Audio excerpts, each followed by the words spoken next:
All right. As you can see, it's never too early to drink in Germany. We're really excited to have you guys here. Thank you for coming, audience. Awesome. All right. Well, let's take a look at our next best of 5 with that bracket. Go ahead and tug it up there. It's going to be StarDust against VortiX. This should be a fantastic PvZ. StarDust, a DreamHack champion, coming here in the ESL. I know he's also had a tough run, or not ESL, excuse me, WCS. He's had a tough run as well, kind of like Genius, or not Genius, but Duck before him. And now here he is established as well. So it should be really good. And VortiX, one of the Duran brothers, trying to make a stand here as well. Yeah, this is actually going to be a really good series, I think, because StarDust is known for being a Korean killer. I mean, he started that name beating the likes of Violet, Jaedong, all those guys at DreamHack when he first won his big tournament. And since then, he's always been known for his aggressive playstyle, which I'm pretty sure we're going to see today.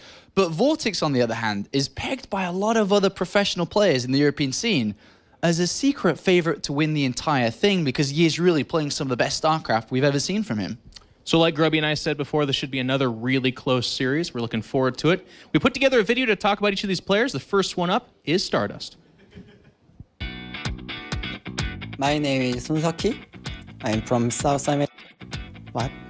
Hi, my name is Sunsoki. I'm from South Korea. Now I'm living in Switzerland. And then I'm 23 years old. Oh, he's actually just going to go for a trade here, kill off wherever he can. If he kills off the anti-air, the Banshee actually goes down though. I want to not losing. Just some people think I want to win, but I want don't losing because that means win. But sometimes tie like today. But so I don't want to losing, so I just play very safety, sometimes cheating.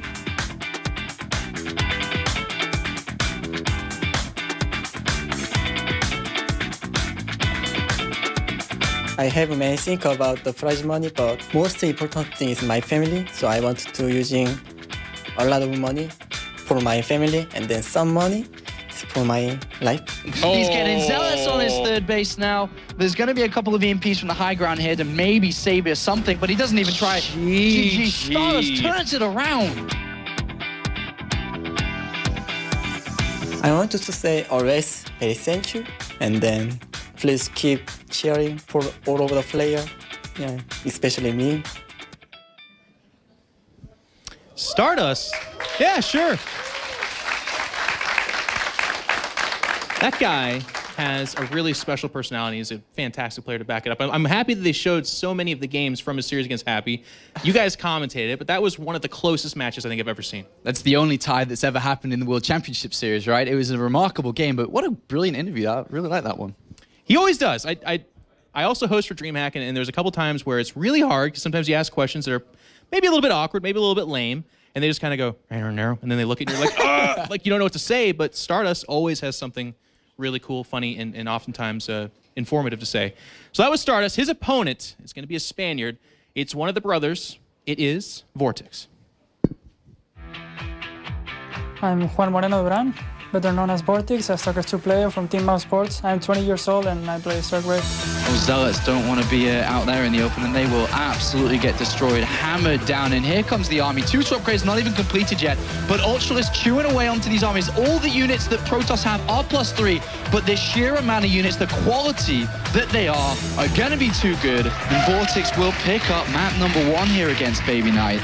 Well, I have like a very big family. Like we are 3 brothers, and we were like very competitive between us. Like we would play anything, like chess or whatever, every game you can imagine of. I kind of got into Warcraft 3 because my eldest brother had played a bit.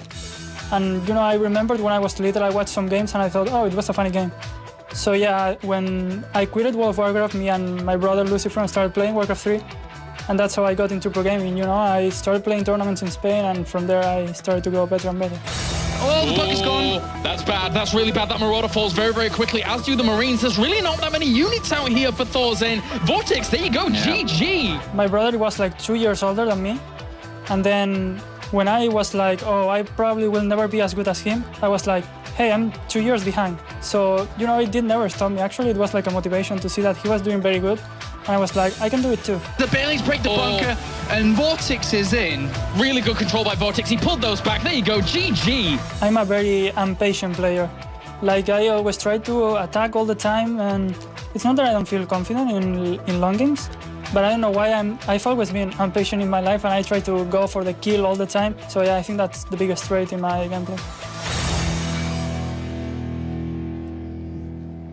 All right, and there you have it.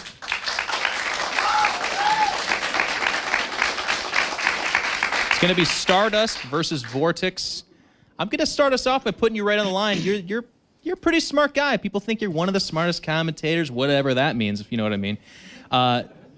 Give us a little bit of a breakdown. Who's favored here, and by how much? Who do you think? I mean, these two players, they're so good, and especially within their respective matchups they're playing. They're so equal, especially when you look at the ranking system as well. But I have to favor the Spaniard here. And the reason for that is because StarDust started and has really had a good 2013. He hit it hard when he won DreamHack Summer, but he's been very consistent, but his style is out there. Everybody knows how he plays. VortiX is smart. VortiX is going to approach this series with one mindset: scout what he's doing, defend it, and get in a good position. And that kind of style and mindset coming into this series, it clearly is going to favor VortiX. Yeah, absolutely. VortiX does have the advantage of knowing that he's probably, I mean, he calls himself a cheesy player, does StarDust, but it's we commentators call it aggressive. He's an aggressive, micro-oriented player. I actually asked VortiX before the series what he thought about playing StarDust, and I asked if he's played against him any number of times.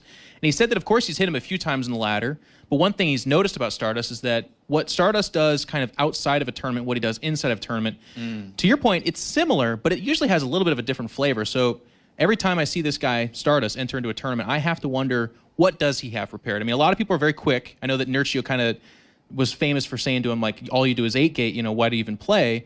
But he puts his own little flavor on it going into tournaments. We saw those Immortal all-ins, those double forge play that he did against J-Dong at DreamHack. It's kind of tough to prepare for. So even though we know his style, and VortiX will as well, what specifics are we going to see from him, right? Which is the big point. And that's why scouting and information is going to be crucial for VortiX in this series. So VortiX is going to have to get that information. But ladies and gentlemen, let's go ahead and introduce those commentators for today's series. It's going to be Colaris and Grubby. Thanks very much, guys. Welcome to the Caster's Desk with myself and Mr. Grubby. How are you doing so far, man? I'm doing great. How are you? Not too bad. We had a quick series, but now I'm anticipating a little longer one here between VortiX and StarDust. Again, I said at the previous one, I can't call it either way, and it kind of went a very, very strong way. But this one, again, can't really call too easily. And we don't have to. The players will call it for us. They've got a lot of stuff prepared here. They're thinking about their map vetoes right now. Maybe they planned it out before. Maybe they're doing it on the spot. Gonna wait and see what maps they're going to be removing. Just one for each, of course, because it is a best of 5. Although you wouldn't say it from the first series length. No, that was pretty rapid. We weren't expecting it to be that quick. But Aklon Waste goes away first for VortiX. Doesn't want to allow his opponent StarDust to go into, a bit of a longer game, a bit safer. And then Polar Knight is removed from StarDust. I'm really not too surprised by that veto, actually. Yeah, it's probably the two most standard removals for each race. Zerg, I don't think they even need to think about it. Aklon Waste, bye. Yeah. It's the most removed map for Zerg in Season 3 of Europe. For Zergs. Yeah. Yeah. It's because that's interesting actually that you mentioned that, because in terms of map popularity, you see a lot of Aklon Wastes. Yeah. But just not from Zergs. Not from Zerg. They're like, Zerg's not welcome here. No. It's They're invited, but they don't want to come. No, they got don't. other engagements. They do. They would rather be elsewhere. They'd rather be Belshire Vestige, the party's over there. Oh, yeah. Or even I heard Frost. a lot about Belshire Vestige parties. Yeah, it's good. Yeah. Oh. Frost? I don't know. Little chilly reception. Oh, I knew you were going to do that somehow. But anyway, best of 5 now goes between these two guys. And these guys, in my opinion, have very clashing styles. They've already spoken about it, Jeff and Sean, as to what we see from StarDust. But a player here in the form of VortiX, he likes to be able to, go very upgrade-less, get a nice big army, maybe hold on for a bit, depending on what his opponent's doing, and react to his opponent's stance there. Yeah, and let's talk a little bit about VortiX's style. Do you see VortiX as an aggressive player or a defensive player in the ZVP matchup? It's interesting because I see him as an aggressive player when he wants to be. I know this is like the cop-out answer, but it's because he reacts so well to what his opponent's doing. It's like if the 2 bases come in, all right, he will sit back and just chill out. But if he sees that his opponent's trying to get that 3rd base, it's all guns-ho to try and deny it and do some damage there. Yeah, I agree with that. I'm a little bit divided on VortiX too, because basically he is an aggressive player. Back in Wings of Liberty, when everyone was massing up Infestors and Broodlords, the Slivko style, at least here in Europe, was defend, defend, defend. Spinecrawler, Spore, get 30 Broodlords. VortiX was the guy that also, of course, used the best composition of Infestors and Broodlords. But as soon as he had 8 Broodlords, he attacked. And that set him so far apart from most of the other protagonists of the Zerg race. And I mean, if you do that with Infestor Broodlord, which is best camping, then if you have Roaches and Hydras, of course, you're also going to attack with that. But then you've got the other side. He is very good at defending all-ins. He really is. And we saw that in the round of 16. We saw that. But now we do have our 2nd player in this series, StarDust. Those win ratios are pretty good. And in comparison to a player like Genius, who has a very small sample size of games, StarDust, across all of the DreamHacks he's been attending, has been just dominating every single performance there. And those win ratios certainly reflect that. Yeah, and he's kind of like holy trifecta of Protoss. He started in Korea with Brood War, then he switched to StarCraft 2, moved to US for a while, now he's living in Europe. So if we're talking about fusion in cooking, I would say he's a fusion Protoss in StarCraft 2 playing. He knows all the different styles, and he has both very good mechanics, and he's very creative. He really is. Our first map here will be Derelict Watcher. This, in my opinion, is a little bit of a tough one to see StarDust start on. VortiX is very, very well versed on this map. Not only going through the mid game with, something like he can play both styles. He can go, the Roach Hydra with range style, but he can also, something that he does like on this map, going for the Zergling heavy melee style, and then eventually switching into Ultralisks. Of course, though, if he can survive what his opponent's predicting to throw at him. Yeah, exactly. And surviving can be pretty easy for Zerg on 3 bases, but as soon as they have to get out there on the map and get to the 4th base, it can get a little bit more difficult because the 4th base is further away. So a good harassment and multitasking by Protoss can make it difficult for the Zerg, but the Protoss' problems, they come a little sooner. The 3rd base can be a bit difficult, but it really depends a lot on the styles. Yeah, and again, VortiX has been changing things up quite a lot during this season alone, never mind other seasons. Interestingly enough, currently, VortiX is the only player to not drop a single map in Season 3 here of WCS Europe, which is a very impressive run when you consider the players he's been going up against in the form of, in the round of 16, Baby Knight and Thorzane. So, but StarDust, he'll be his tallest challenge yet, certainly. Yeah, definitely. Now, I was saying last week, VortiX didn't have anyone who seriously challenged him yet. Those statistics, of course, they're one thing, but also like none of these games were difficult. I think now it'll be difficult. Yeah. This is the challenge. This is the challenge. Can VortiX rise to it? As we have VortiX and StarDust facing off in a 2nd best of 5 of today. And oh boy, is it going to be a good one. As we have spawning down to the bottom left-hand corner are Red Zerg, representing Mouse and Spain. Give it up for VortiX.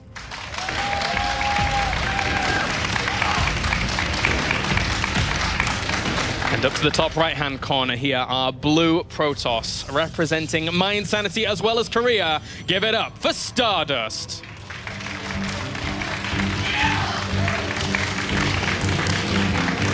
There was a really excited yelp there from someone. That was pretty cool. I feel that excited too, but it wouldn't be professional if I let out a yelp like that now. Probably not, no. But sorry. I want to. You want to? No, I won't. Oh, okay. All right. Abstain. So, the first decisions have been made by both players. And for VortiX, it's a decision not to go for a 6 or a 10 pool.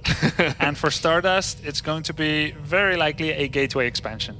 I like the option of a gateway expansion here because VortiX is the kind of guy that, as you just previously mentioned, can sometimes go for earlier pulls just to be like, well, I'm going to throw this in and see how you're going to react to it.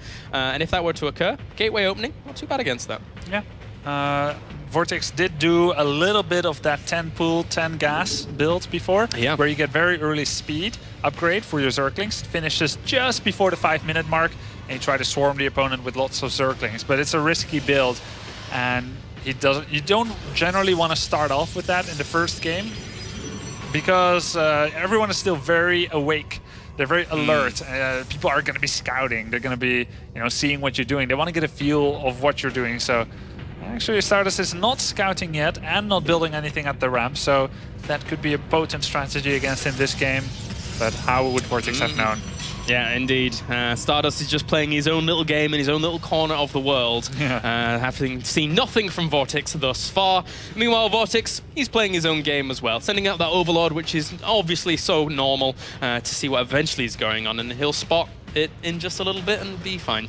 Yeah. It's a hatchery first for VortiX into gas. And... oh no, sorry, it's a spawning pool first. Yeah, spawning pool with a hatchery and gas. So what VortiX is going to be doing is he's played a safe style, went for a spawning pool early. He's going to get maybe 2 to 4 Zerglings out, and he's going to get an early speedling. So that means that his third base won't be quite as early. That's going to basically bring rise to any number of possibilities for him. You can go for a very Zergling heavy, 2-base style, go to lair even on 2-base, or he can take a roughly a 6 minute and 15 seconds third base. So for StarDust, there isn't as much pressure to do an early aggression on VortiX, and he's gonna see that probably pretty soon with the probe. So he will start to formulate his plan. Is he gonna get a third Nexus, Stargate, Twilight Council, Robo? We're gonna have to wait and see. StarDust has a lot of options available to him. Normally he would be the aggressor, but still there is the option to go for macro properly if he wants to. We've seen StarDust do play a few macro games out and perform very well, but it's really that aggression that shines through for him. And VortiX is going to be looking for that, a lot of looking for that. Normally we see VortX's Overlords get in there at just the right time once tech goes down. He knows the timings, and the Stargate's already on the way, and the Overlord is already en route to spot it. Yeah, and of course StarDust is completely okay with that. When you're building a Stargate in the wall, you can't say, I'm gonna make a plan to protect this from being scouted. I hope you don't scout the front of my base, which leads to every other path in my base. No, it's gonna get spotted. It got spotted, and he saw actually a Stargate and a Forge. So it's not the 3 gateway with a Stargate or the other way around, a Stargate and then +2 gates. It's with a Forge. So what that means is that the only thing VortiX needs to worry about for the next 2 minutes is just getting spore crawlers in about a minute or so. Yeah. He doesn't need to worry about zealot pressure, so he can make a lot of drones, get some spore crawlers, get some queens, and just follow his plan. He's not going to be under any threat, so he's going to play, I think, very comfortably. Exactly, and with that third base going down, he's feeling a little bit more comfortable. And I feel that, going into this series for StarDust, as much as StarDust normally is known as the aggressor, I actually think that he feels this game out and tries to play a macro game. Because doing anything else, VortiX will be anticipating something like that, but at the same time, can he go into a macro game against VortiX? Because VortiX is a scary guy, and these Zerglings, well, one sneaks through. And the Sentry will barely survive. Ooh, that was close. He built that gateway there. A little bit of scared position there for StarDust. Yeah, and it looks like VortiX just makes 8 to 10 links just to make him use that force field, which means less force field a little bit later, and also no hallucination scout. But we've got Phoenix coming out here, and I think you're right. I think StarDust is starting with the Phoenix build in game 1, so that he can get a feel for what his opponent is playing. Because imagine, you go very extremely in one direction, you're doing this build, and suddenly you realize, hey, actually your daily shape, not very good. Yeah. Why did I give you so much time? Exactly. So he's kind of trying to feel out VortiX's daily shape right now. And it's got to be mentioned, that little Zergling pressure, I think StarDust messed up his macro during that. He had a very big probe cut because he was supply blocked for 25 seconds. That's a bit brutal there at the earlier stages. That Spore Crawler is in range of the Phoenix, so VortiX covering himself well, but StarDust trying to find little holes where he can. Only one drone died so far, but there was also an Overlord killed during all of that. I think he's killed a few more units in total, so he's sitting around 750 resources lost, and killing off a few more as well.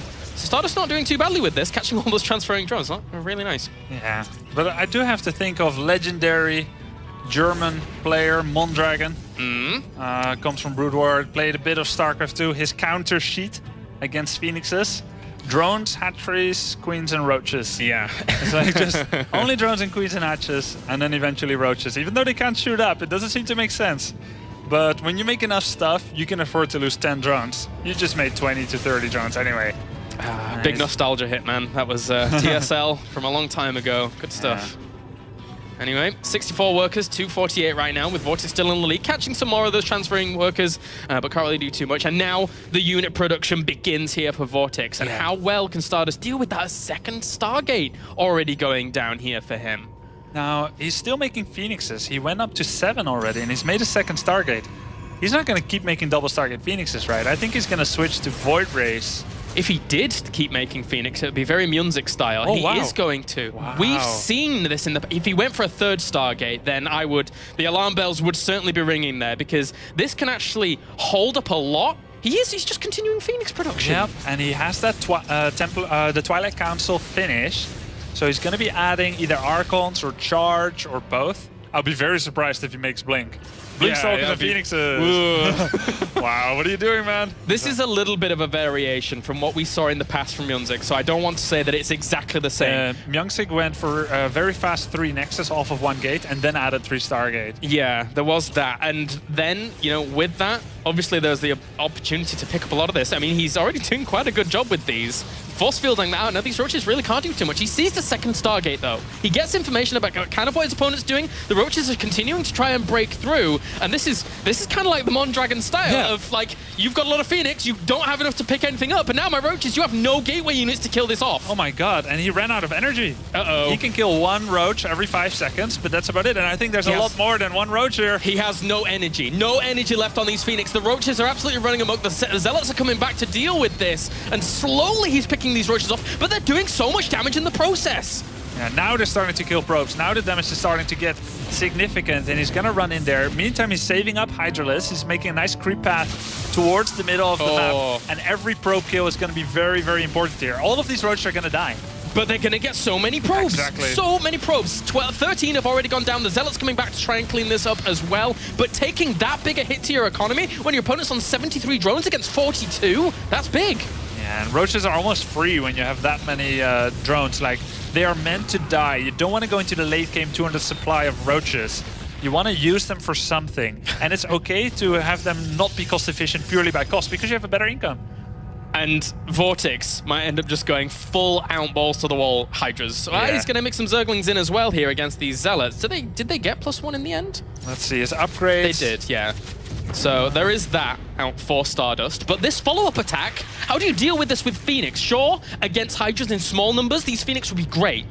But they're going to disintegrate very quickly. He's going to pick up a lot, or try to at least. I think this might be a little bit of a mistake by VortiX to go this soon. I would have liked to see him wait a little bit longer. He just killed a lot of workers, so the advantage that he would have in a minute would be bigger than it is right now. There's a small chance that he loses them all. He's got 7 Zealots out and 14 Phoenix to deal with 25 Hydras now knocking on his third base. Okay. So charge is on the way. The third base is going to go down. VortiX with a very strong move towards this location, with Zerglings reinforcing and the Spire going down behind this. This is looking bad for StarDust. Yeah, actually VortiX judged the situation very well, even though he doesn't have full vision. This was not a mistake at all. It's a very good move. And yeah, he has way too much, actually. And I'm just going to engage here as those Phoenix do try and pick up what they can, but at the same time, they are dying off quite quickly as well. Even the Zerglings holding the Zealots at bay, because it's just not enough here for StarDust. And VortiX in game number 1 is actually just going to crush through this play. GG. Yeah. VortiX looking strong in game number 1, but at the same time, we have to go back to what StarDust did that wasn't that common a build. Yeah, and he made the Twilight Council, but it literally made no difference except the cost that he spent on it. Yeah. His charge was 80% done at the end of the game. He didn't have +2. He didn't start at Templar Archives or Dark Shrine, so that part didn't help. And you could say that VortiX just attacked him too soon. He's yeah, well, there you go. That's StarDust for you. Maybe he heard me. I don't know. Well, I think, you know, he looks back on that game and he's like, nah, that was a bit strange. And I think now this is where in game number 2 he kind of goes back to a bit more of his norm. It's possible. Yeah, because this build is something that we haven't seen yet from StarDust. Yeah. So this was meant to be a build that surprises and maybe gets an advantage and maybe counters something that VortiX was known to be doing. But that's 2 points for VortiX. Not only did he take that game, but he took it against something that he hadn't necessarily seen before or had been expecting. Yeah, now StarDust might be going back, as you said, to his comfort zone. We're going to have to wait and see. That was a hard map though for StarDust. So maybe he just said, this might work if this, and this happens.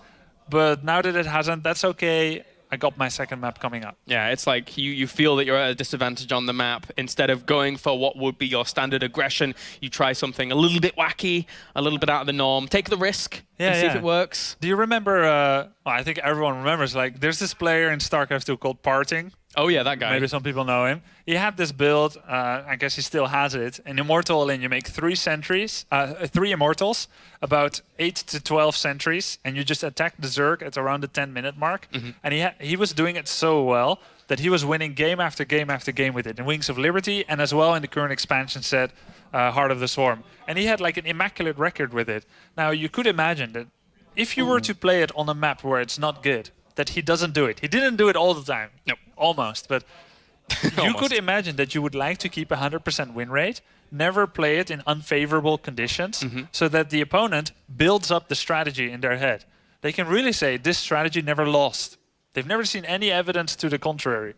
So in this way, you can keep your best builds scary. Is that what StarDust was doing now? Don't do it on this map, because, yeah, to be honest, this map not going to be as good for force field-based strategies, because it's so open. Exactly. So maybe StarDust said, I want to keep my best strats really scary.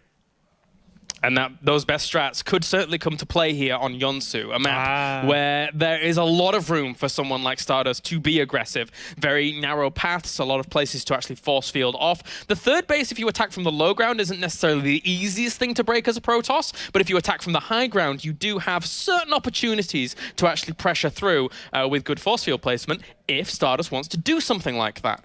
So VortiX has got to be on his toes here in game number 2. Yeah, definitely. StarDust planning his next move. There's a lot to think about. All that practice over the last weeks, months that you've been doing is coming together in this one series. Lose it and you're out. And there's a lot on the line. For both of these players currently sitting at, if you would talk about StarDust, currently 30th in WCS ranking, and then we have VortiX at 35th in WCS ranking. So very, very close between these two. And if you do move on past this round, you start gaining a lot of points. And then obviously you guarantee yourself at the finals, the Season 3 finals, which is big, big points, which could propel you very, very far indeed. And it's going to be in Canada. One of the first few esports tournaments in Canada for StarCraft 2. Very exciting. I bet these players would love to go there. All right, well, speaking of exciting, let's get into game number 2 here between these two players. VortiX currently 1 game up here against StarDust. In this best of 5 over, he has spawning up to the top right-hand corner, Red Zerg, representing Mouse as well as Spain. Give it up for VortiX.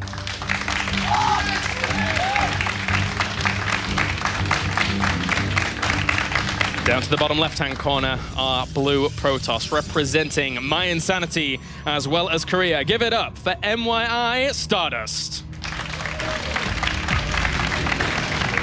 Sounded Geordie all of a sudden. What? YI, never mind, it's an English thing. Okay. All right. I have a lot to learn about English slang. It's all our accents. There's a lot of them across England, so maybe you don't want to learn about them. I don't know. Anyway, so Yonsu, our map where we could see StarDust be very aggressive, but likewise, VortiX, again, he's going to be looking out for it. Yeah. Definitely is.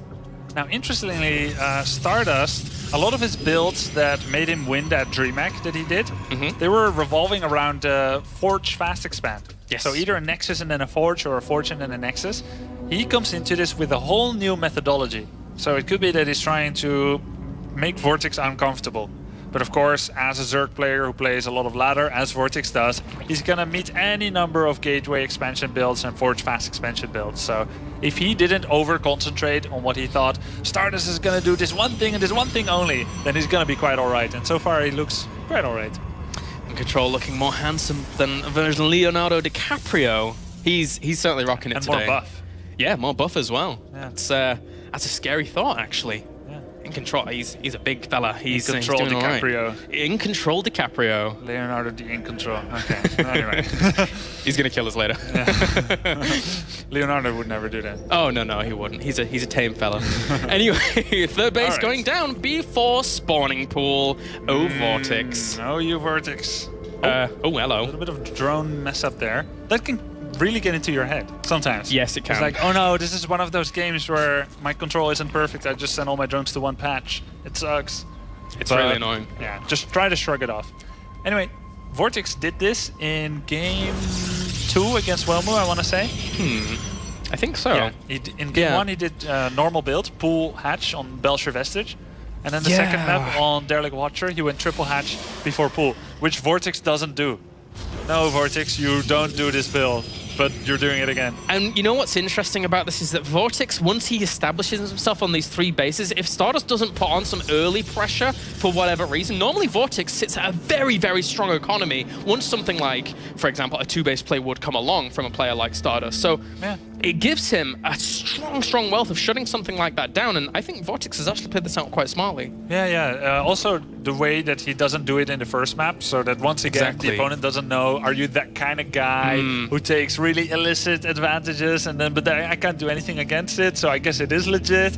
Because really, there's no downside to opening like this if the opponent doesn't proxy gate or cannon rush you. Yeah. It's certainly a tough one, and now that probe sees that this hatchery is finished at this particular moment in time and starts zapping away at it in annoyance. That probe, he's trying to do what he can. Second probe being sent out. That is interesting. Oh, he's going to go for a quick third Nexus. Wow, very quick. Very, very, very quick.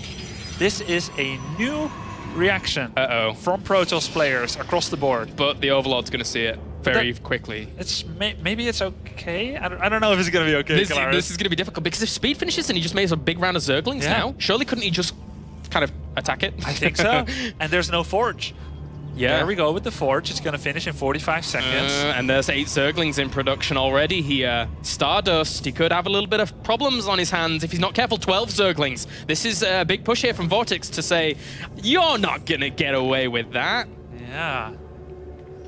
Now we've got 18 Zerglings coming. That's already too much for what StarDust has. But Nexus is going to finish. Oh, more Zerglings. Yeah, of course, he's seen it with the Overlord. Why would he make anything but Zerglings? Exactly. Speed just finishes as well. They're going to be over there so quickly. What units does he have? He has 3 sentries. So he's going to get Photon Overcharge. He will have 1. He's got his natural walled off, so he can Photon Overcharge his 3rd. Wait. But it will probably still die. Yeah. I don't even think the Photon Overcharge is going to be able to kill off this amount of Zerglings before he can actually do it. Yeah. It's going to be half-life as soon as the Nexus finishes. Ah, this is bad for StarDust. Forces the cancellation. Very good move here by VortiX reading into the game and tries to push forwards with the Zerglings because why not, you know, see what you can do there, but can't do anything with them just yet. 10 drones in production for VortiX behind this. Can you do this, we asked, with this 5-minute, 15-second third Nexus? And I guess against a vigilant and well-versed opponent, you can't. No, certainly not. The Zergling's going to poke forwards again. Force, at least a force field out there. Oh, those 2 Zerglings get through as well. And the Overlord's seen pretty much everything. He saw the Twilight Council at the front as well. There is a person in our scene who has, who's pretty interesting. Oh, look, this is very nice. That's kills nice. A lot of Zerglings. Yeah, very good wraparound there. Killing off all of these Zerglings. It's a, you know, a consolidationary prize for what's actually happened. And the Zergling's getting to see the Robo as well. So he's seen, again, pretty much everything that his opponent is up to right now. Can VortiX use that information and make sure that he's defended if his opponent's going to go for something, or try and spot out this third again? Yeah, what does he know about really what StarDust is doing? Yeah, he saw the Twilight Council and the Robo. Yeah, you're right. He saw everything, but the Overlord did too. So the Zergling loss, no matter what, that was a bit of a loss. So he has to reproduce those now, making 24 links again. And if he hadn't lost the links, this third wouldn't be as easy for StarDust. But still, VortiX's drone count looking really, really healthy. Going to be 61 soon. I still don't think he has enough units to actually hold that third. Yeah, probably not. If the Zerglings that he's just produced now run over there and try and do something against it. Yeah, and also StarDust is warping in Stalkers. And I get why he's doing it. He wants to get it going with his Blink upgrade, but it's too soon. Like, Zealots will be a lot more useful now. Oh, and the rocks are still not down here, so these Zerglings have a much easier time of actually getting to this third base. They're going to start working on it. He's left some Zerglings there to see exactly when his opponent was coming along, but he's going to force the cancellation again. Oh, very nice move now for VortiX. Clappity clap. Clap for VortiX, I would say. I mean, there you go. You got your response. That was a pity clap. Anyway, yeah, that was a really nice move by VortiX, and that's 2 Nexuses lost. That's twice 100 minerals lost, but much more than that. It's the implied income, and it's the opportunity cost loss for StarDust. Now StarDust is gonna do what? Go into some kind of blink all-in? I think so, and because of the position he's in, because this has been set back a little bit here. Ah, it's open. Oh no! Oh, it's all going wrong for StarDust. VortiX separates up the Zerglings as well to do as much damage as possible in the mineral line of the natural and the main, and he has to go. He has to do something. Wow. But Pathogen Glance is just about to finish. If he gets some infestors out with this as well. Yeah, he can make 2 infestors soon. These links are doing so much. Oh, how many workers? He's lost 9 workers during all of this. Blink finishes. Can he do this? He's going to have +2 weapons, and that's it. Tries to warp in some units here, but VortiX is already on top of it. So right now, StarDust maybe could beat VortiX's standing army. I would say maybe. With good force fields. He's got 5 sentries. He's going up against roaches. There's no burrow, but there's infestors coming out. And Galaris, he's attacking the natural. He's attacking the natural, and the main base has a perfect view on all those stalkers down there. I think he blinks in and brings the sentries up. Oh, yes. I think he does. Yes. If he goes for this, this could do a lot of damage. Because now he's sealing off the main. There's not that many roaches there to actually contest this. Picks up the sentries as well, making sure that they're alive. This is a really good move here by StarDust, but at the same time, VortiX is going to be making a very strong army once an engagement comes, if it ever comes. Now StarDust needs to make cannons at his natural, because VortiX, his best bet is going to be a counterattack. But this is a very powerful move from StarDust, and it could look to propel him back into this game. God, what a game we have here in game number 2. VortiX going for the full counterattack, and there's not going to be anything to actually stop that from happening. So he's going to be taking a lot of damage. Full base trade initiated. StarDust trying to go for the dark shrine. There's a fight at the natural. There is indeed. That's good fungal on a lot of these stalkers, but at the same time, there's not enough damage for them to constantly chain or even do damage with roaches. How many roaches does he? He has only 16 roaches. His army is not that big here for VortiX. He's got 1/1 upgrades on his Zerglings, and he's got 28, 14 more coming, 42 links. Some are dying here, and he's using them bit by bit. He's killing all the sentries though, and that's good. That's very, very good. There's not that many stalkers actually left over here. All of those are going to die. There's a lot more in the main. This actually wraparound with the fungal, killing those off. VortiX is in a very good position right now. Yeah, there was a very crucial double fungal growth on those stalkers with the 1/1 links tearing at them. The Dark Shrine. Does he see the Dark Shrine? He does see it. He sees it at the back. But does he really do it? It could be a pylon. Did he click on it? These stalkers are still doing some work. And Galaris, there's only 41 drones left. The lair tech died. There are exactly 0 spore crawlers on the map. The layer tech died. He's not going to have any over. He has 1 overseer. It's out on the field. But with that many stalkers out on the field as well, if he actually commits to that, it's over at the natural. It's so far away. And this warp prism is right here. It can warp in 1 DT. 1 DT. 1 DT. He has enough gas for 1 DT. And there it goes. There it is. The 1 DT to rule them all. And the Overseer's at StarDust Natural. So it's too far away. Good fungal, killing off some more of these stalkers. We still have 15 stalkers out on the field, though. This one Overseer, VortiX, does he know about it? Another DT is swiping away at those roaches at the south. Okay, there we go. 2 spore crawlers being made. 4 spore crawlers being made. Lair started. Could this be a fairy tale comeback from StarDust? Spore crawlers. 1 DT has a big job of whack-a-mole to kill all those spores. Yeah, he really does. These roaches kind of be dying off at the front. Okay, we have 29 probes to 30 drones. All the drone roaches are coming back. He has 25 roaches. If he shuts down these Dark Templars, his standing army is so much better than StarDust's. Yeah, but StarDust is re-establishing his natural. He still has a mothership core. If his natural comes up, we're suddenly looking at a 2 versus 2 base situation with superior upgrades for StarDust and a superior tech advantage. He's got Blink and DT against just Ling Roach, Vanilla with no burrow. And man, StarDust is really finding a way, the best way to stay in this game. And VortiX, what looked like an easy game, he's like, oh, I'm just gonna fungal your Blink, but suddenly... Yeah, this is an ambitious thought, but I wonder if StarDust was like, well, maybe these thirds are gonna get cancelled and maybe I have to prepare something behind that, because otherwise I have no opportunity to actually kill him. But now he's doing a good job of fighting back. But again, VortiX's army is strong, and Overseer's coming out is gonna put a big shutdown on those Dark Templar on the map. I think StarDust is in a small lead here, actually. 2 versus 2 base. His natural still has a lot of income. He's making Immortals and Sentries. And well, he doesn't have enough Sentries to hold this attack, maybe. Immortals will be so good. They're very good right now, yeah. Yeah. But VortiX making Infestation Pit. And he has quite a bit of gas. He can make some infestors. Ooh. 2,200 gas. You're right. He can make 11 infestors if he has the minerals for it. If he ends up doing that, those are going to be big, big game changers. Huge game Oh my God, changers. fights at the natural of StarDust at the same time. Oh, will he be able to get those immortals? He absolutely needs to kill those. One of them is going to be focused down. Photon overcharges here as well to try and help out against these roaches. One immortal does fall, but he loses a lot of roaches in the process. Yeah, he killed that one sentry so that he didn't get locked in there. For that fight, he lost like 11 roaches. He's down to 11 now with only 18 lings as well. He absolutely needs this infestation pit to finish very quickly. Yeah. Wow. And the worker count is stabilizing. It's 43 for VortiX and 37 for StarDust. That's better for StarDust. Because 2 versus 2 base is usually good for Protoss. Now, StarDust needs sentries as much as VortiX needs infestors. I'm wondering though, how easy is it going to be for StarDust to play this out against an opponent that's establishing an extra base? Yeah. But I think it's going to be hard for StarDust to get an extra base if it continues going longer. Yeah, and the thing about these infestors, they're only 100 minerals each. He's got plenty of gas, and he just keeps making an infestor with every 100 minerals he gets. Fungal is fantastic against Sentry and Stalker, but also he can make infested Terrans. Now, they don't have upgrades anymore like they used to, but still, infested Terrans is a free army which doesn't cost any resources, and that's very important in these low resource situations. Yeah, it really is. And Fungal's going to come along to try and lock down this, and well, there we go. So it does lock that down with some infested Terrans as well to kill that off. So that's going to shut down a little bit of StarDust's ability to, you know, try and harass and keep his opponent pinned back. Now with this third base going down, those infestors are going to be so good. Oh my 8 God. more are on the way. Anytime I looked at the production tab, I saw 10 infestors being produced. Oh dear. Only now he's running dry of He's gas. going to have 20 infestors. Oh my God. He's going to have 20. Do you know how many Fungals that is? Do you know how many infested Terrans that is? A lot. A lot. That's a lot, guys. Yeah.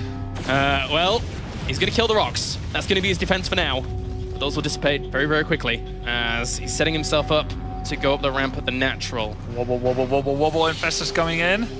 That's a lot of infestors, guys. These force fields need to be really good. At the same time, fungal growth, infested Terrans do get lobbed down. This army is going to be locked in place, and it is going to die off. It's trying to be sealed in with the infested Terrans at the back as well, locking everything down. Zergling is going to town in the natural, and with the army dying off, VortiX takes a massive supply lead. Try to count them, Kalaris. How many infested Terrans was it? There's 1, 2, 3, 4, 5. Just No, I've units lost. tab. Okay. Units tab. Perfect. Oh, wow. VortiX. Oh. Going for the 2-0. 2-0 here against StarDust, killing off this Nexus, and no more units left for StarDust. VortiX is absolutely on the warpath. Infestors saving his bacon here in this second game. Yeah. Wow. GG, guys. VortiX takes a 2-0 lead in this best of 5. Could we see another 3-0 clean sweep here in the round of 8? It is possible, Kalaris. WCS career all over again. It's very possible. Wow. That would be such a quick day, so unexpected. Saw all these matchups and thought, wow, each match is going to be really close. But then this happens. Oh my God. Okay, there's no smiles now. He knows it's game time. This is a really difficult position for StarDust. Now, he has been in this situation before, I do believe. Yes, he has, and he's recovered from it before as well. Exactly. Here are the final moments of game number 2 between VortiX and StarDust. As This is a guy that beat Jaedong. yeah, I mean, he can kill people in the game. he can. Yeah. He can kill people in StarCraft 2. You are correct. Now, is he going to go back to Forge Fast Expansion? There's so much concern on his face here. So much concern. He does not want to lose this. Not only doesn't want to lose this in general, but certainly doesn't want to lose this on a clean sweep. But VortiX right now, he's thinking of his family. He's thinking of his brother Luciferon, who got to top 8 before, and he got to top 8 before, but they haven't been in the top 4 yet. Do you know what's going through his mind? What is going through his mind? It's early pull time. It's really? I think so. I don't know. I think that might be going through in his mind. I don't know. That would be almost a weak move with how strong he's been playing so far. I would agree. But at the same time, he has 2 games to hand. Yeah, but if you give away 1, The momentum swings. 2 minus 1, Yes. you've got only 2 games left. We keep doing and this only math one on air. to. Yeah, then it's only a bit 2-1, and then if you lose 2, you're out. And Wow. yeah. And okay, VortiX, what I'm thinking really right now, is he thinking, yeah, 2-0, it's going well? Or is he thinking, that game 2 was more difficult than I anticipated 10 minutes into the game? That was wrong. dangerous. Yeah. I gotta be on my toes.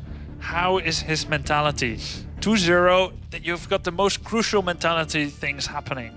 I'm pretty sure in my mind that game number 2 for VortiX there was all around anticipating some 2-base push from his opponent. I'm pretty sure. He always goes to this Infestor play once he feels that his opponent's going to be going for something like that, especially after seeing the Twilight Council. He loves his Infestors against Blink Stalkers. Yeah. Absolutely loves them. He did that in the round of 16, shut it down so convincingly on Belshir Vestige. Was it against Wellmoon? It was. Yeah, and, well, now we have to get into game number 3 here to see if VortiX can take the 3-0 clean sweep, or if we see StarDust bring it back and start recovering from the position he's in. Actually, I think it was Baby Knight. Oh yeah, it must be. Okay. Nice save. Well, I got you back. okay, thank you very much. Okay, spawning up to the top left-hand corner here of Frost as we have our red Zerg representing Mouse Sport and Spain. Ladies and gentlemen, give it up for Mouse VortiX.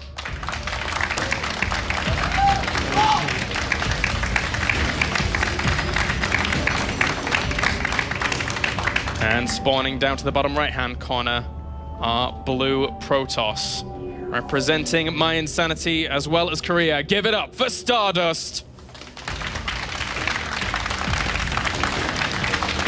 The pressure is on, Kalaris. It is. It's really on. This is scary. It's also on us for making this short day a long day. Yes. So much pressure. We'll just keep casting as the games finish. It's fine. We'll cast the menu screen. That'll be fine. So StarDust, once more, with an early gateway. Not doing his Forge Fast expansion. Not saying, man, I'm down 0-2. I'm going to go Immortal all in and cross my fingers.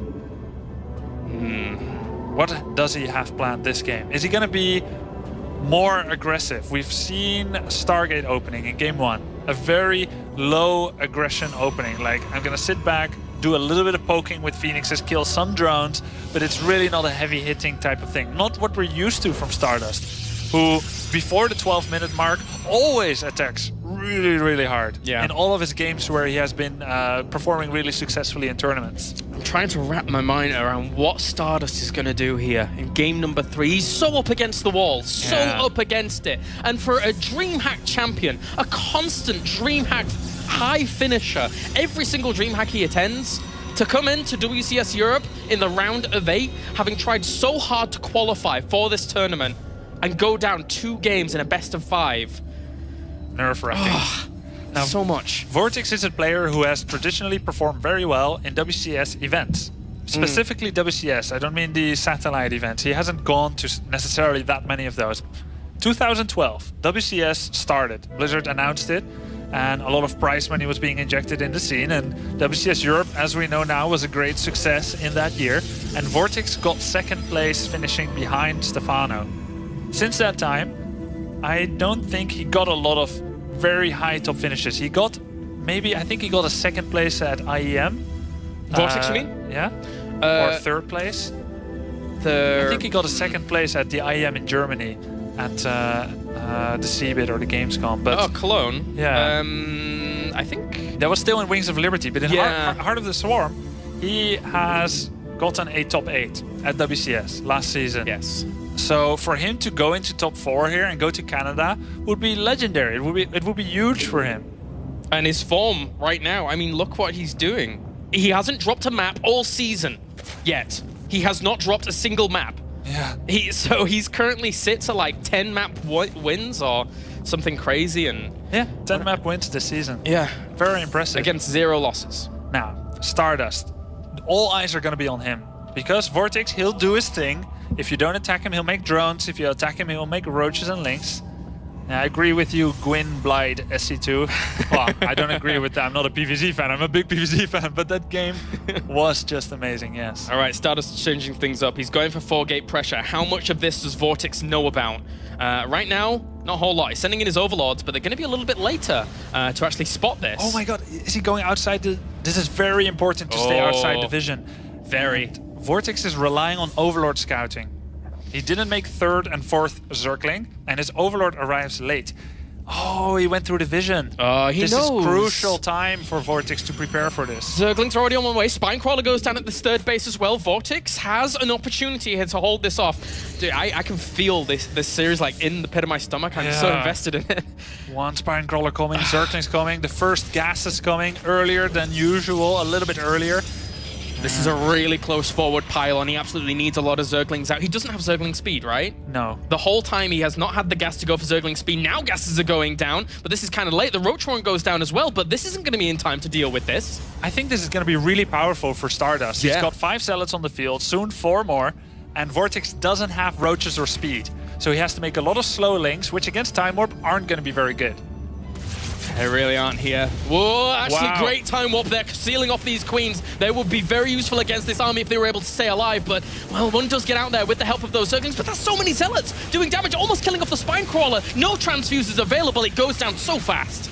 Yeah, more Zealots are coming in. The Queen is going down, which leaves VortiX with just 1 Queen remaining. Army supplies 24 to 15 here. 1 Roach in production. VortiX needs more than that. And right now, he was lava starved for quite a bit of that. All the injections now just going off here, trying to get those Roaches out where he can. But the Roaches are already doing a good job over at this third base.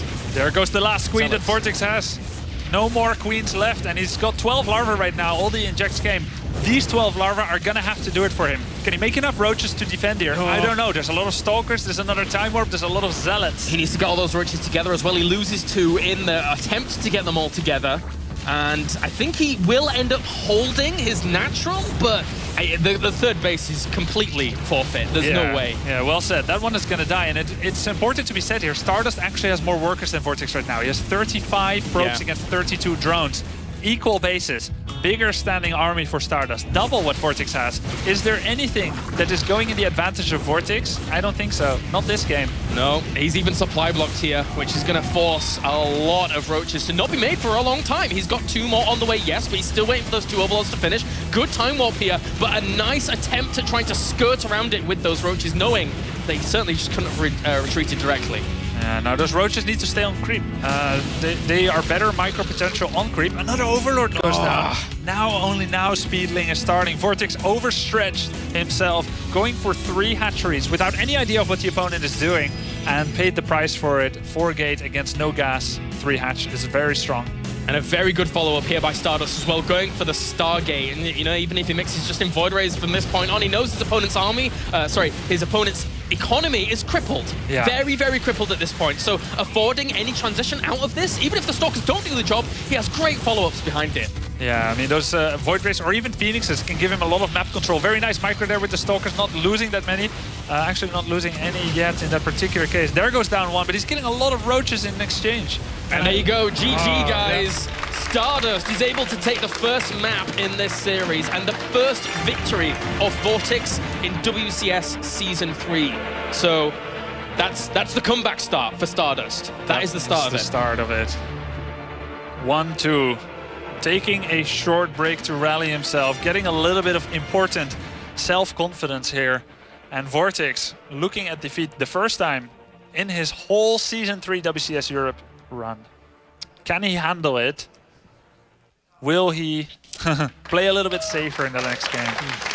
StarDust going to get a drink, and with that, the crowd gives him an applause. Yeah, I mean, it's really tough coming back from that 0-2 to take the first map. The road looks so long. You're like, oh my god, I need to win 3 in a row, but you can't think of that. You got to take it one by one. I feel like that's what StarDust was doing. And now we can go into game 4 with a little bit lighter heart. Yes. He knows that the road is not as long. Yeah. And that is very, very important. Because it's not the destination, it's the journey. Oh, wow. So deep. So deep. He's a little bit more smiles now after that victory because he feels a little bit more confident in himself. But this is so important. Again, both of these players want to keep not only their tournament hopes alive, but that glimmer at the end of the tunnel that is the season finals and then finally BlizzCon. Yeah. Both of these players want it. Everybody wants it. Nobody doesn't want to go to BlizzCon. BlizzCon seems pretty cool. You want to go to BlizzCon? I do want to go to BlizzCon. Yeah, BlizzCon is awesome. BlizzCon's cool? You've been to a few, awesome. right? Yeah, I've been to a few. It's very cool. No. So, that's what they're playing for, guys. BlizzCon, prize money, fame. this tournament itself, which is a tournament in and of itself, but it's also a qualifier to much greater portals, the Season 3 finals and BlizzCon. There's a lot at stake, but all they're thinking about right now, Belcher Vestige, PVZ, VortiX, StarDust, winning. And, of course, in StarDust's case, not losing. That's true, man. That is very true. So let's get into game number 4 in this best of 5 to see who advances on to the round of 4. VortiX is 1 map away. StarDust needs to take this map to tie the series up. Let's get into it as we have spawning down to the bottom right-hand corner our red Zerg representing Mouse Sports as well as Spain. Ladies and gentlemen, give it up for VortiX.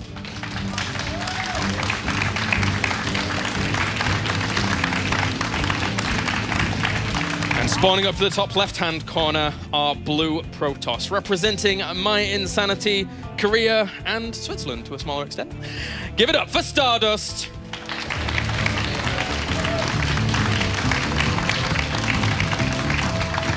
And a change in the wind. Exactly.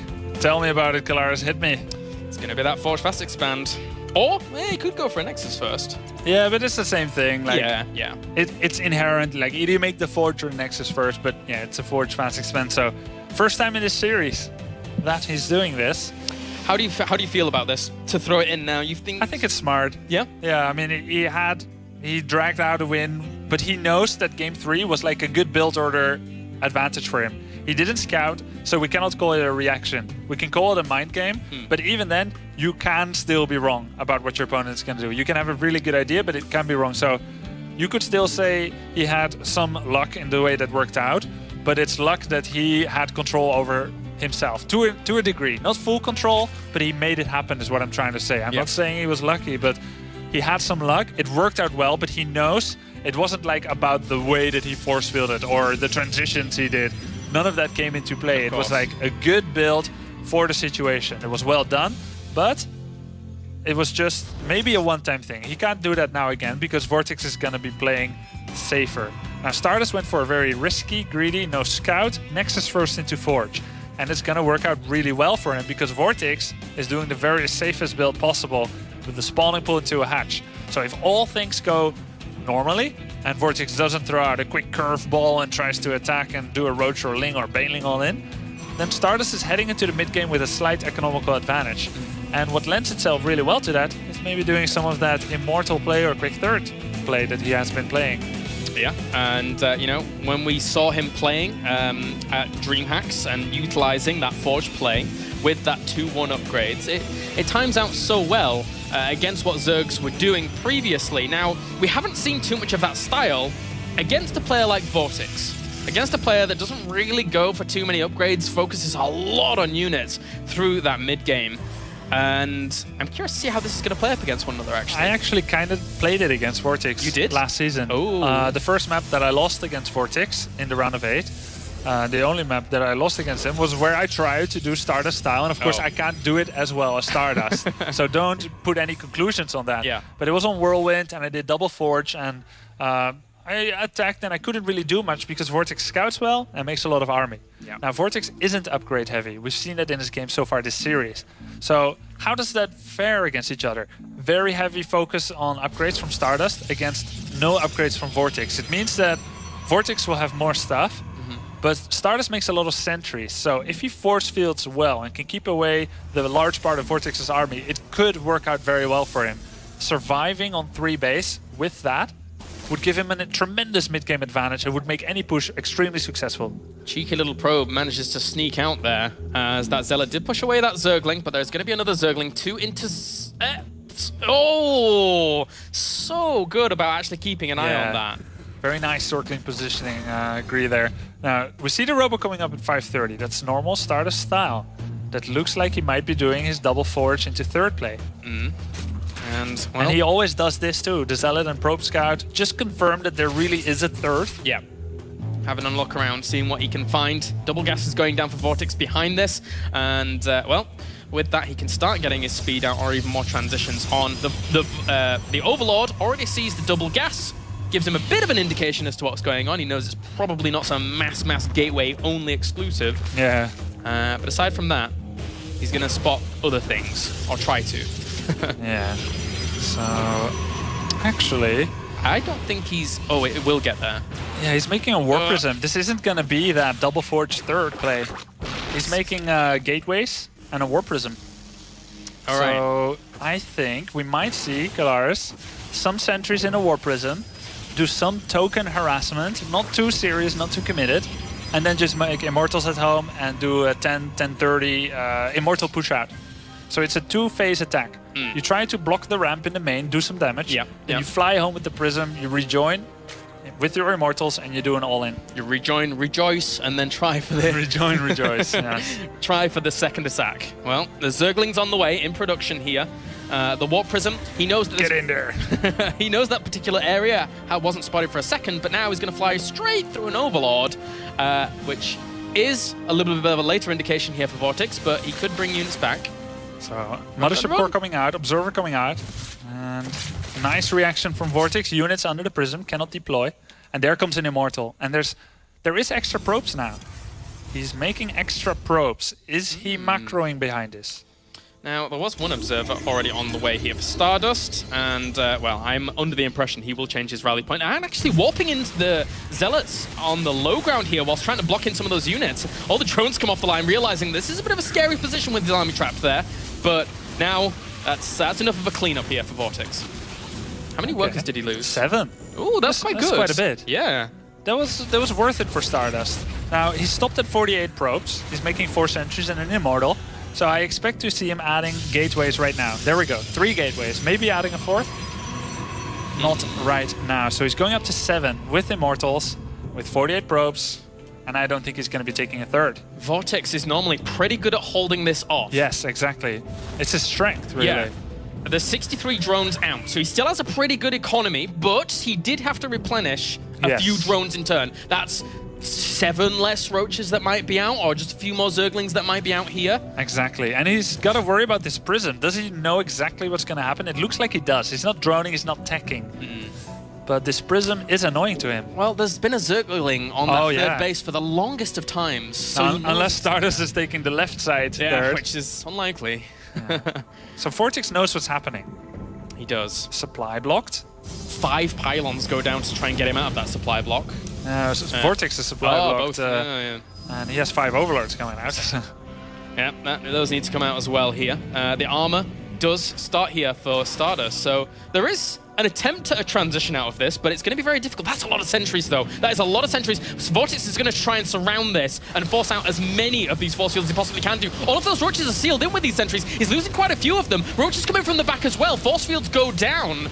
And one of the Immortals has to be saved by that War Prism. He's got to recall out. He's losing way too much. VortiX with a magnificent hold. This could be the nail in the coffin if StarDust doesn't do something quickly. Look at that army supply, 78 to 29. VortiX knows he's done very, very well in holding that. And what do you do when your opponent wants to transition to more Immortals and Colossi? Go for that Spire. Spire, man. Go for that Spire. StarDust lost 7 sentries and an Immortal in that attack.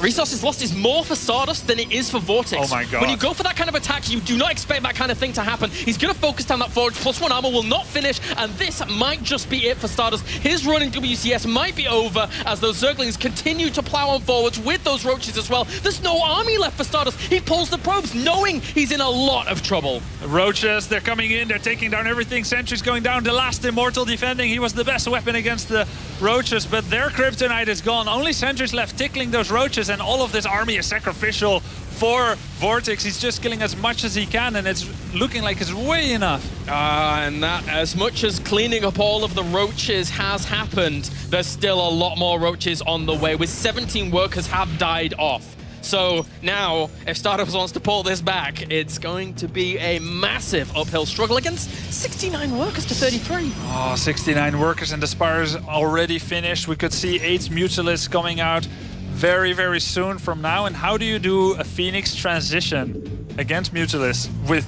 literally, well, figuratively, no income? Yeah, it's tough. It really is. These 2 Immortals should be able to hold strong for now. So again, StarDust has a very tall mountain to climb, as VortiX can pretty much do whatever he wants. With these Mutalisks coming out, that's his comfort zone, man. That's a lot of Zerg's comfort zone in this matchup when they find the opportunity to do it. Yes, exactly. Exactly. If you can get them and you don't die, you're going to be very comfortable indeed. Yeah. Well I said mean, there. what do you have? Yes, he's getting Blink, but he has currently 1 Stalker. Not that useful. It's going to be very acrobatic Stalker, really, but He's the all eyes trapeze are gonna artist. be- He's going to have to bounce between the main and the natural. He's like a trapeze artist who relies on his partner to catch him, but then there isn't one and isn't he a- falls down. Oh, well, No. he gathered a few friends up Okay. in the main, so maybe that will help out. But the Mutalists, whoop, they're going to run away, Whoa. There's some acrobatics from our observer, Funka. seemingly so. And, well, that push at the front as well with those roaches killing off the cybernetics core. Oh, no. Oh, no. No more Oh. trapeze artists for StarDust. No, it seems not. The Roach is at the front actually trying to hunt down this Colossus with those Zerglings as well, and actually is left very, very vulnerable here whilst those Mutalists go to town in the main. Good force fields there by StarDust and the Photon Overcharge. To be fair, he's handling this as well as he possibly can do right now. Yes, those are key words, as well as he possibly can do, but he's in 2 bases against 4. Yes. And I don't want to say StarDust is relishing his last time in this tournament, because I don't think this is one of his favorite places to be in. Down less than half supply than the opponent, but he's just playing out his tournament. Like victory for VortiX is almost 100% sure, but StarDust just wants to play this out. This is probably going to be his last game in the tournament, and he's just giving it what he has, giving it what he's got. And that might just come to a conclusion here as those high Mutalisks as well as those Roaches just plow on through once again. And those extra Stalkers, even if he just focuses though down, it doesn't matter what he focuses down now because his army is just too big. StarDust is on the verge of going out of this tournament with VortiX going up 3-1 in this best of 5. Such an impressive series from VortiX, playing different style after different style, and there hasn't really been that many upgrades still. A Spaniard in the semifinals. VortiX GG. wins 3-1. And not only does that guarantee him a round of 4 place, but that guarantees him a spot at the season final. So congratulations to VortiX here. Moving on. You're going to Canada, Moreno Duran. Are you gonna bring your brother? Maybe. Maybe they'll go together. Maybe not. He's a big boy now. He is a big boy. He's made a name for himself in this world. Very, very good player. We always knew he's one of the top Zergs in Europe. And now with the vacancy that Stefano has left, VortiX looks like he could claim himself to be the best Zerg in Europe right now, perhaps. Very dominant performance here. And of course, StarDust too did very well this season. Has a lot of victories this year. A lot of well played, but right now it's a little bit of a disappointment for him as he is eliminated now. Still has a chance to make it to Canada though. 5 players from the Europe region will go to Canada. He needs 2 consecutive victories tomorrow to be able to qualify for Canada. It's going to be a tall order. This was not StarDust's day. And there we go, as he realizes that he has to tap out of this game. And these are the final moments. Like, he wasn't even typing or, playing. He knew, and there we go. There's the cheer from VortiX, knowing that this is a big deal. This is, I think, aside from his 2nd place finish at WCS 2012, WCS Europe, of course, this is his biggest tournament result so far. Yeah, it's really, really big for him. And the story for him is not over. No. He will go up against the winner of MMA Nerd Show. Yes, I think so. Yeah. That's going to be an interesting one as well. VortiX is looking very, very strong this season. So we'll see if he can go even further. But for now, we are going to send it over to an interview with Mouse VortiX. All right, thank you, Kalaris and Grubby. I'm standing here with VortiX. You just won 3-1. And I'm going to say it was a pretty one-sided series. It seemed like this series was very much so going in your favor, except for one game where you didn't expect the gateway timing. We had talked before. You had said that you weren't completely sure about what we were going to see coming out of StarDust. Mass Phoenix, fast 3rd Nexus. It looks like he was trying to catch you a little bit off guard. Was there a moment that you were worried at all during this series? Yeah, like in every single game, I didn't know what was going on. Like first game, I saw, okay, it's just like normal Stargate opener. Then I saw more and more Phoenix coming. But I was a bit lucky that when I saw the Stargate, I was like, okay, I'm just going to mass Roach. But I think it was very good that he went for a 2nd Stargate behind that. And then it did more damage than it should have. And then I just won the game pretty easily. Now, I was actually sitting over there with Apollo talking about your play, and he's seen and casted a lot of your games. it seems that you're kind of known for delaying things like upgrades and instead opting for a lot of that aggression you talked about in your interview. I hear you talking about how you were a little bit confused as to what you were seeing, but you kind of stuck to your game plan. Was there ever, were you having doubts about your game plan, or was that just something that you went into this tournament thinking, I'm going to do this no matter what? Or did you go into it with a more open mind? No, I had like a very fixed plan in my head for every single map coming into here. I didn't improvise anything. And basically about the upgrade thing, I tend to delay them so much because I think versus the Stargate openers, you can just win it straight away without upgrades. It's kind of a bit risky because if you don't win the game, then you are lost. But yeah, I had like a very clear idea of what I wanted to make. Okay, very good. Now, let's talk a little bit you as a player. I know that there's been a lot of talk about whether or not, you know, your commitment. You're either a student or a full-time player. Where do you sit right now, and what does WCS mean to you? Like, is this your tournament for the year, or do you have aspirations of something else? Well, I don't know if I will go to any other tournament, but yeah, WCS is like the most important for me. I have been preparing for weeks just for this. And yeah, I mean, even if I'm part-time student, right now I'm spending so much time in gaming, much more than I did before. And yeah, it's paying off, it seems. What's your major at school? What I'm studying? Computer science. Oh, okay, you don't need to study for that. That's fine. So yeah, of course. The last question I have for you then is that your next opponent is either going to be MMA or Nurchio. These are two players that I'm guessing you've played a lot against. Which one would you rather play against, and who do you fear the most in the tournament if it's not one of those two? I think that in this point it's like a bit...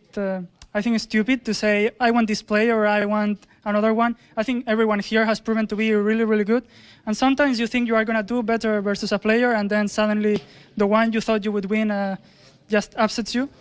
So, I don't know, MMA is very, very good. Nurcho is very, very good. So I don't really care. I will just try to play my best whoever I get. All right, I really like that. So thanks a lot, VortiX. Good luck in the next round. Ladies and gentlemen, we're going to shoot over to the analyst desk. It is now Apollo. Thank you very much. Hello, and thank you in control at the analysis screen. Going to have a look at this game. But before we get into this one, I just want to say, first of all, VortiX just had his thumb on StarDust for the entire of the series. Everything he tried stopped. VortiX played this out very smartly. Every single game on top of his scouting, and the one game that he was a little bit slow and late was the game he lost, but everything else immediately stopped. And I want to look at just the last game, just to kind of emphasize how he's trying to pick up wins against StarDust. Once again, before we play, StarDust just came to me right now as he went to the bathroom and back and said, this game, because he saw me looking at it and said, this build, I've only used it a couple of times, but I was running out of options. I didn't know what to do against him because nothing was working. So let's now look into this game. So what we end up seeing here is the Warp Prism play to begin with. Double overloads at the same time from VortiX. The most crucial part as a Zerg player against an aggressive Protoss player is find out what he's doing. That's the most important part. If you can do this, you're in prime position to stop it. So he sends in double overloads. He does see the Chrono Boost into the Cybercore, which is already kind of hinting towards something, but he doesn't know what. So if we fast forward it, both these overlords, unfortunately, don't get any information. And this just explains how good VortiX is. So he doesn't even see the robotics facility. He doesn't know if it's a bunch of gateways, if it's the Warp Prism or not. But on this right-hand side, pause it immediately here. As soon as VortiX sees the Warp Prism with this one overlord, he is already in prime shape to stop this. So right now, all his units are waypointed up north somewhere, and as soon as he sees it, this changes. So if we play from this position, he will waypoint everything to this ramp, protecting it. He knows that a warp-in was coming to block the ramp. He's already there, fast. And then what ends up happening is it doesn't work again. He pulls drones to make sure he can push the Warp Prism away, and from this position, is already in great shape. He loses all the Zealots there. He took a couple of drone losses, but unfortunately, StarDust is already playing from behind because he's meant to do damage, meant to slow down the opponent with that. So VortiX says, all right, if you're playing from behind, let me just drone up a little bit more and prepare for the very standard follow-up from a Warp Prism attack. If it's not a third, it's going to be an attack. And if I just go over that real fast, as a Protoss player, and you're going for a Warp Prism play, you have two options as the follow-up. You either go for the Immortal push, or you use the Warp Prism aggressively and take a third. But VortiX has a Zergling on the third. He knows it's not going to be a third, so he's already expecting this. And then what ends up happening, splits the units up perfectly at the south, at the north. Bit of a mess up with control here. Don't really want to lose the Immortal too fast, which he does. And everything just kind of falls and crumbles. So he has to recall out and go home. From this position, already defended the Immortal all in. 2 attacks, 2 failures. Spire's thrown down, which is the ultimate insult, because right now he's going to lose a lot on the front door. The gas is going to start to bank itself up. And VortiX, again, just defending against everything. Just perfectly well constructed here today. And from this point on, it was an easy victory for VortiX. So congratulations to VortiX moving on as our second semi-finalist. And now, thank you for listening, and it's over to Jeff. All right, thank you, Apollo. We're over here at the social media desk, checking all the submissions to hashtag WCS. Make sure and stay active with that if you're just now joining us. I'd like to inform you that if you send us some StarCraft 2 related fan art to that hashtag, WCS, you could be selected to win a Heart of the Swarm Collector's Edition signed by all the players and casters here. Pretty awesome. And we've kept Red Eye far away enough from it that he can't drop it, so that should be cool. I'm here with my son, Kalaris. Kalaris is going to talk a little bit about Roccat for us. I am indeed. Roccat, obviously, our lovely sponsor here at WCS Season 3. It's a pleasure to have them along for the ride. And they've been doing a few giveaways throughout the season. We've been giving away some Cone Pure optical mice. But now they're also giving away some more stuff, which is pretty awesome. So if we can just take a quick look at this. All you have to do is go over to their Facebook page, which is facebook.com/Roccat, and then leave a prediction of who you think the winner of the entire tournament is going to be in the comment below this particular post that you can see on screen now. And then, Demaga, well, you can win a signed keyboard by Demaga himself. And I'm sure that we can actually hear it from the horse's mouth himself. So let's hand it over to the lovely Demaga. No. No? No, not this time.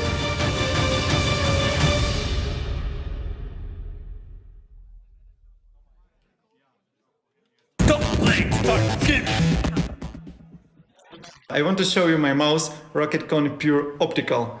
It's designed in Germany in the Rocket Studio. All clicks is very smooth. Also, you have side button. You can use it in some games. Like for me, I use it for idle workers in StarCraft. We have the best sensor nowadays, Pro Optic R3, up to 4000 dpi. If you accelerate it even to 20G, it's still very precise.